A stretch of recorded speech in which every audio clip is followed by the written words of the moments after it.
دا میاشت چې کومه روانه ده دې ته د شعبان میاشت وي د شب قدر. او د دې میاشتې دا نوم مونږ پښتانه ورته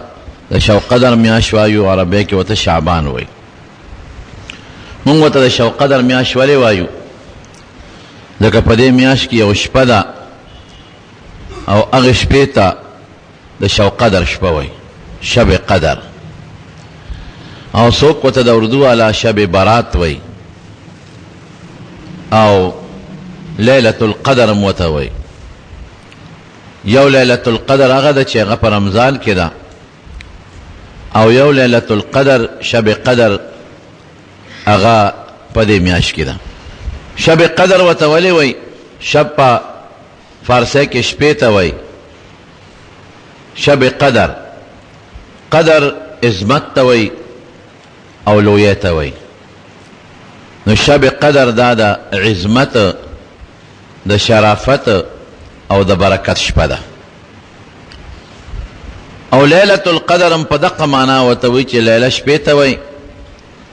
او د قدر معنا مې درته وکړه چې د عظمت او د برکت او د شرافت شپه.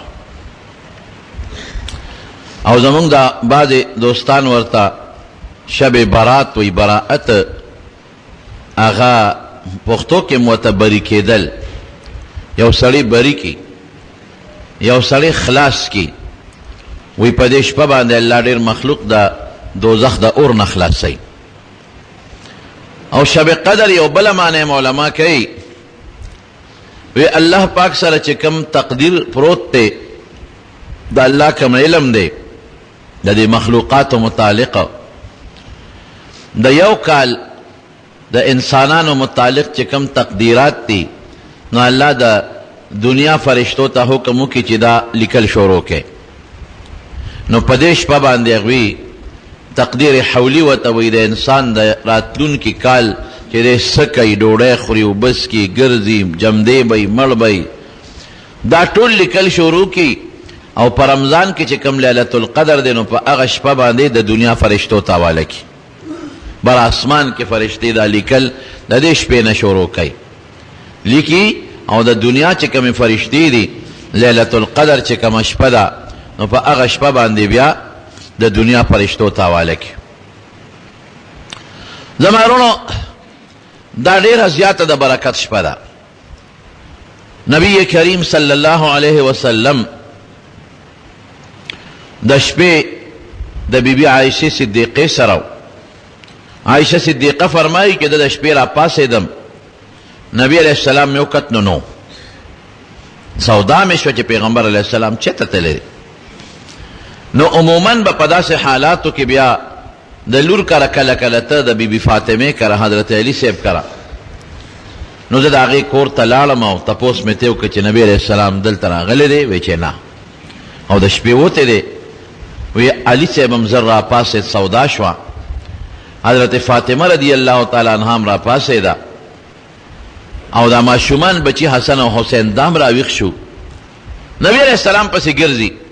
جماعت ته پسې لاړو. په جماعت کې نو د بیبیانو کورونو کې موقت یو ځایم نو خدای حضور پاک څه شو. نو نیغ ورپسې لاړو د بقي مقبرې ته، جنت البقي چې کومه مقبره ده، د حضور پاک د کوټې کور مبارک داسې مخامخ وی هلته لاړو. او د سنه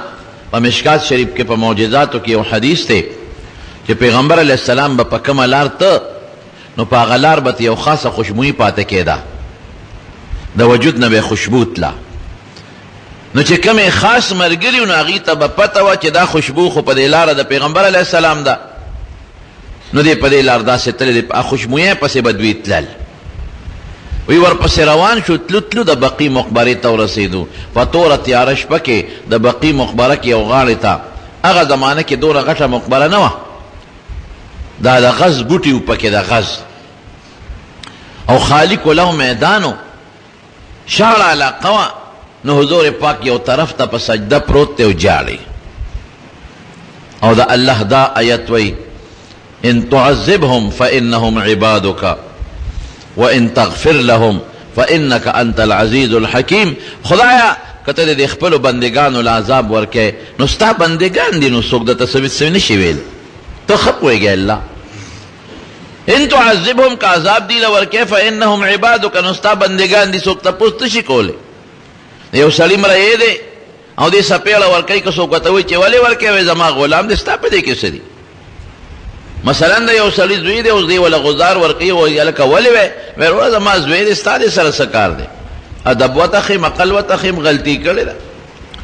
نو دا بندگان ټول الله ستا دي نو عذاب ورکه نو څوک درنه تپوس کولی شي نه د باندې څوک اعتراض کولی شي لیکن الله ان تغفر لهم کتب خیر نو انک انت العزیز الحکیم الله ډیر زور اوره څوک دنه دا تپوس نشي کولی چې دا ګناهګار دی ولې وبخو دا تپوس نشي کولی جج که یو ګناهګار سړی پریدي نو بره جج ته تپوس کوي چې دا دی ولې پرې خو ده خلق بم په ملامت وای چې دا دی ولې پرې خو دا خو قاتل او دا خو ډاکو دا خو بد عمل ولې پرې خو لیکن الله کته خپل بندگانو ته مغفرت کې د ګناهونو بخښي الله ډیر زور اور ذات څوک دنه تپوس نشي کوله او د حکمت خاوند څوک اعتراض هم نشي کوله چې دا ګناهګار دی ولې وبخو دا الله په هر کار کې حکمت ده بس الله پويږي موږ نه پويږو هغه سیز قرآن کې الله وی عصا ان تکرهو شیئا وهو خیر لکم تا تب یو شی خنخ کاری تب بد گرنے چې دا خشی نه دی اب تعالی خیر ی الله ته پته ده چې دی کې خیر دی عصا ان تحبوا شیئا وهو شر لکم او تاسو به یو شی سره مینئ محبت بکوي دا شی خشی دی تب ظاهر ته ګوره لیکن اب استاد پاره شری او الله ته خود عاقبت معلوم دی انجام مونږ ته د شی د انجام پته نه لګي مونږ ظاهر کې یو شی ته ګورو دا سره او دا سره دا خده دا خراب دی او الله ظاهرم ویني باطنم اینی مخکم اینی رستم اینی فارسیز باندې نظر دی نو الله کته بخې نو یو خو زوروره څوک دنه تپوست شي کوله ستاده پاسه بل بادشاہ نشتا ستاده پاسه بل قاضي جج نشته چې هغه دنه تپوسو کی دا ګناهګار دی ولې وبخه او د حکمت خاوند دی څوک د باندې اعتراض نشي کوله چې الله دا ګناهګار دی ولې وبخه بس الله په خیر او شر او په عاقبت او په مخ کې رستو په ارسه خبردار دی دینه معلومه شو چې پیغمبر علیه السلام په سجده کې د امت لپاره دعا غوښته او دا عیسی علیہ السلام دا الفاظ ویلیو او مغا الفاظ استعمالا ولتی خدا استا بندگان دا محمد تی که بخیر نسوک دن تا پوچ خونه چی کن عذاب ورکیم استا بندگان بی بی فاطمہ پی ور پریوتا بابا دا اللہ رسولا دا شپی دل ترازی او خدای تا جاڑی سو چل شوی دی چا تکلیف دا ترسولی دی چا نقصان دا ترسولی دی چا ضرر دا ترسولی دی دکا دشمنان خوڑیرو کنا پا مدینہ کی یہودیان او منافقان دا دوڑا سخت دشمنان سو نقصان تکلیف تا چا رسولے سو چل شوے دے وینا اسم نشتا نو ولی بابا جانا جاڑی او دی شپا کی مقبری تا سونا دشمنانو دا حضور پاک نو جیب نبی علیہ السلام ورطا او فرمائل وی اے فاطمہ جبریل علیہ السلام راغی اور آتے ہوئی چنن دا شو قدر پینزل لسم شپا دا شعبان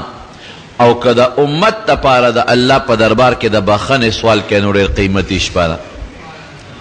نو زر عالم او دلتا زان لزیده میں خدای تا و جلل دخپل امت تا پارا اللہ تا زاری کم او اللہ تا جنا کم او اللہ تا فریاد کم زمارونو دو خبرت معلومی شوی یو دا کہ دا شو قدر پشپا اللہ بخنہ کئی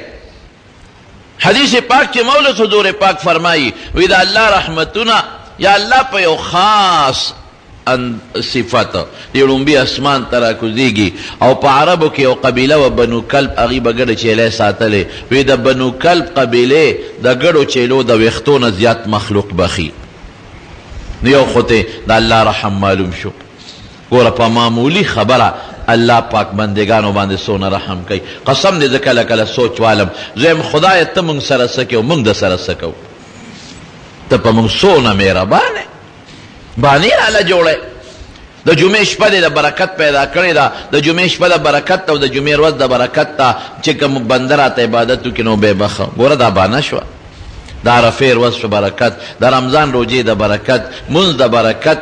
بانگ دا برکت اذان دا برکت اقامت دا برکت خدای سونا مقیدر علا راکلے لکه یو سړی چاته ویل کدا کار دیو کنو شابه نام در کوم اونکی مړه وی دا بلو کا شابه بیا غونکی وی دا بلو کا شابه دا بلو کا پریدم دینه شابه ور کوټه را کوټه شی وته خی چې نام وګټه او بیا مغه نه کوي نو غلطی د انسان شو کنه نو رب ذوالجلال سونه مهربان ذات، سونه کرم، او بیا خصوصا مونږ انسانانو باندې سونه مهربان دی. الله اکبر.